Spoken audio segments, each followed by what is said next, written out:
The Civil War was one of the defining events in the history of the United States. More Americans were killed in this war than in any other. The war evoked passionate determination on both sides, which resulted in a protracted war with a level of destruction not seen before. Union and Confederate supporters alike thought the war would be brief, and each group thought that they would win decisively. Instead, the Civil War lasted 4 years, caused over 1 million casualties, over 600,000 deaths, and drained the economies of both the North and the South. The North and South were vastly different regions in terms of their physical and economic resources at the time of the Civil War. The war challenged both sides to field, equip, and maintain a military for the duration of the lengthy and costly war. The North had more advantages at the outset of the war. There was a larger population in the North from which to draw soldiers, a more extensive railway system to move resources, and much greater industrial output to equip soldiers to fight. The South was decidedly at a disadvantage in each of these categories. It would seem from the data that the war would be a swift victory for the North. The war was ultimately a Union victory, but it was hard-fought and lengthy. The South made up for its shortcomings through strong military leadership that relied on efficiency and strategy to prolong the war. The disparity between the North and the South had been many decades in the making. With the advent of the Industrial Revolution, the two regions developed differently. The North evolved into a more industrial economy with larger cities and a larger immigrant population to work in factories for cheap wages.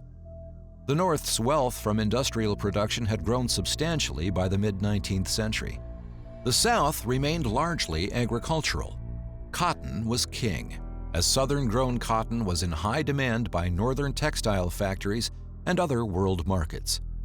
However, most farmers in the South were small-scale farmers, and only a small percentage engaged in the large plantation operations that produced the greatest wealth. Over the course of the Civil War, President Lincoln repeatedly spoke about his primary objective and purpose in the war: preserving the Union.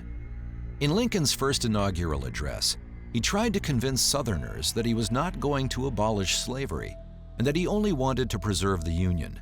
He did not believe the Southern states had the right to secede from the Union and thought they were merely rebelling against the government.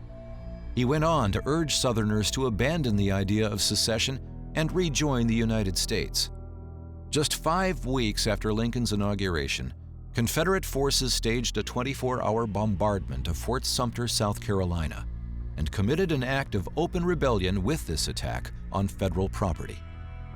To uphold the Constitution, President Lincoln believed he had no choice but to call for troops to respond against the Confederacy. As a direct result of the events at Fort Sumter, the Civil War began. The Confederates won the battle at Fort Sumter after 2 days of relentless bombing from the Charleston shoreline. Not only did this battle begin the war, but it also prompted the states of the Upper South to join the Confederacy. Virginia, North Carolina, Tennessee, and Arkansas seceded within weeks of the Confederate victory at Fort Sumter. Jefferson Davis was a well-respected United States Senator from Mississippi before the Civil War began. When the war broke out, he ran unopposed for the presidency of the Confederate States of America. Davis was not able to secure for the Confederacy a diplomatic alliance with European countries. He was also at odds with many of the Confederate state governors regarding his war plans that strained the already scarce resources of the South. Not all Northerners supported President Lincoln's efforts to preserve the Union. Some were Confederate sympathizers, just as some Southerners were Union sympathizers. Throughout the war, in some states, Lincoln suspended the constitutional right of habeas corpus, the legal rule that those imprisoned must be taken before a judge to determine if they are being legally held in custody. The Constitution allows a president to suspend habeas corpus during a national emergency. Lincoln used his emergency powers to legalize the holding of Confederate sympathizers without trial and without a judge to agree they were legally imprisoned. Over 13,000 Confederate sympathizers were arrested in the North. After the war, Lincoln's actions were partially repudiated by the Supreme Court decision Ex parte Milligan 1866, which upheld the suspension of habeas corpus in times of national crisis while establishing some limits to presidential power. Lincoln's purpose in suspending habeas corpus was to help ensure victory in the war, even if it meant restricting individual liberties, and ultimately preserve the Union, as he stated many times. The Civil War featured some very successful military and political leaders. At the time of the war's opening shots, the Confederacy had the advantage in terms of military leadership. Commanders from both sides were familiar with one another, as many had trained together at the West Point Military Academy or served together in the Mexican War. Lincoln was frustrated early in the war by his Union commanders' inability to end the fighting quickly. The Confederate commander, General Robert E. Lee, was thought to be one of the most capable military men in the United States. He was even offered a top position in the United States Army when the Civil War broke out. However, Lee resigned from the U.S. Army when his home state of Virginia seceded and joined the Confederacy. Lee's strong military leadership was one of the South's strongest assets. The Battle of Antietam was fought in September 1862. Confederate General Robert E. Lee marched his forces to Antietam Creek, Maryland, where he fought the war's first major battle on Union soil.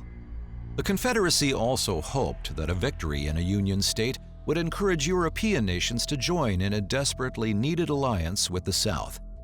The outcome at Antietam, the bloodiest single day in American military history, was not what either side had anticipated, and was not considered a victory for either side. Although Lincoln's initial objective was to preserve the United States, he became increasingly focused on ending slavery as the war continued. In 1862, after the bloody battle at Antietam, Lincoln used executive powers to issue the Emancipation Proclamation. The policy emancipated all slaves held in the states engaged in rebellion.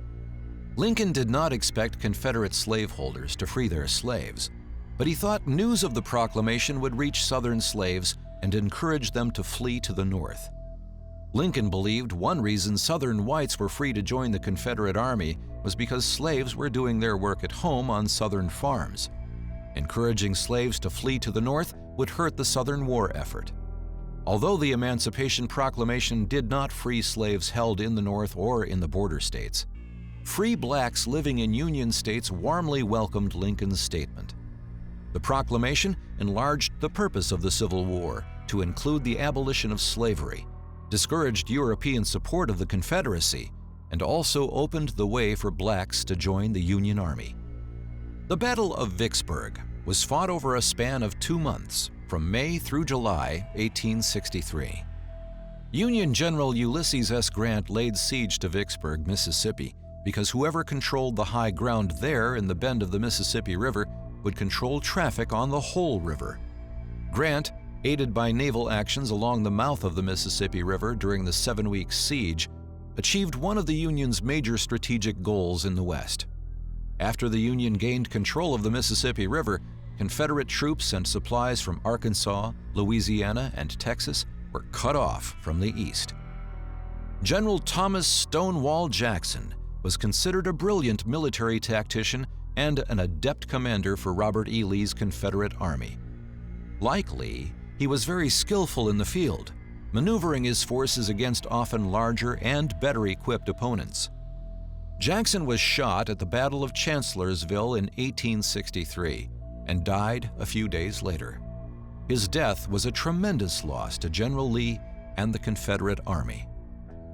2 months later, Confederate and Union forces fought the Battle of Gettysburg in July 1863. Confederate General Robert E. Lee hoped once again that an invasion of Union territory would significantly weaken Northern support for the war effort. Lee's army was met by Union troops at Gettysburg, Pennsylvania. Approximately 51,000 soldiers were killed during the 3-day battle. It was the deadliest battle of the American Civil War. Geography played a key role in the outcome of this particular battle. The small town of Gettysburg is surrounded by steep hills and rugged terrain. Once the Union forces secured the high ground, It was difficult for the Confederates to overpower the enemy due to their fortified location.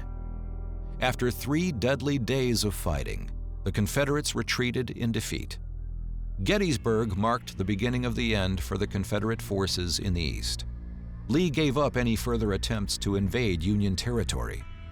This Union victory, coupled with the Union victory at Vicksburg, was the turning point of the war. 4 months later, Lincoln delivered his Gettysburg Address at the dedication of the Gettysburg National Cemetery in November 1863. When Lincoln rose to speak, he did so for just 2 minutes. Lincoln thought the speech was a failure because of the poor crowd response. It was not until the next day, when the Gettysburg Address was widely published by Northern newspapers, that Lincoln's words caught the imagination of the North.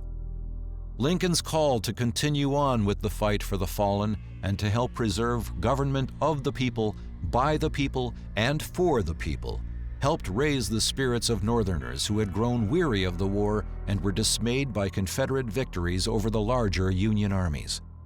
Lincoln did not support giving up the fight, which would have dissolved the Union created by the Patriots 77 years before.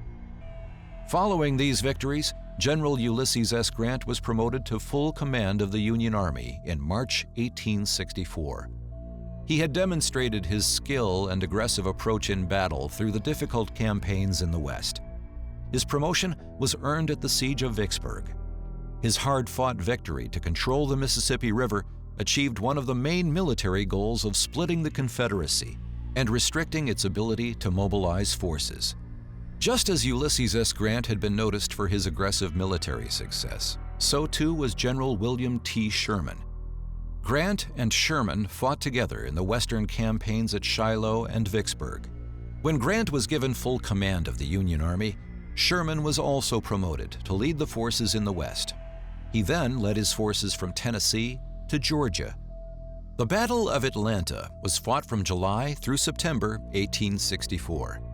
Union General Sherman besieged Atlanta for 6 weeks before capturing the vitally important center of Confederate manufacturing and railway traffic. Geography made Atlanta a key location for the Confederate operation. The city had emerged as a transportation hub due to its location below the Appalachian Mountains and above the coastal plain. Atlanta, at the time of the Civil War, was one of the few locations in the South that had a significant concentration of railroad lines and industry. Sherman's goal was to disrupt the Confederacy's capacity to resupply its troops throughout the South. Therefore, Atlanta was his prime target. Union troops burned Atlanta to the ground, then marched across Georgia to the Atlantic Ocean and on through the Carolinas. During the march to the sea, Sherman and his men destroyed the railways, roads, and bridges along the path. The Union force also destroyed the crops and livestock they did not harvest and butcher for their own nourishment. One result of this campaign that devastated the South was that the Confederates recognized that they would lose the war, and the North recognized that it would win. Lincoln easily won re-election in 1864 against a candidate who wanted a truce with the Confederacy instead of pursuing the victory that was close at hand. President Lincoln was re-elected in 1864. His determination to preserve the Union is evident in his second inaugural address. When the second inaugural speech was given, Union victory over the Confederacy was imminent, and Americans foresaw an end to slavery. Instead of boasting about the victory, Lincoln expressed sorrow that the states had not been able to resolve their differences peacefully. However, he clearly stated that slavery was such an evil that the North was right to have gone to war over the issue. Nevertheless, he urged Americans not to seek revenge on slaveholders, their supporters, or the Confederate military. Instead, he urged reconstruction of the South in a spirit of malice toward none, with charity for all. Lincoln formed what would become the popular memory of why the war was necessary. He said it had been fought to preserve the Union as an indivisible nation of citizens who would no longer profit from wringing their bread from the sweat of other men's faces, from taking their earnings from the labor of slaves. Robert E. Lee ultimately surrendered to General Grant at Appomattox Courthouse in Virginia on April 9, 1865, to end the war.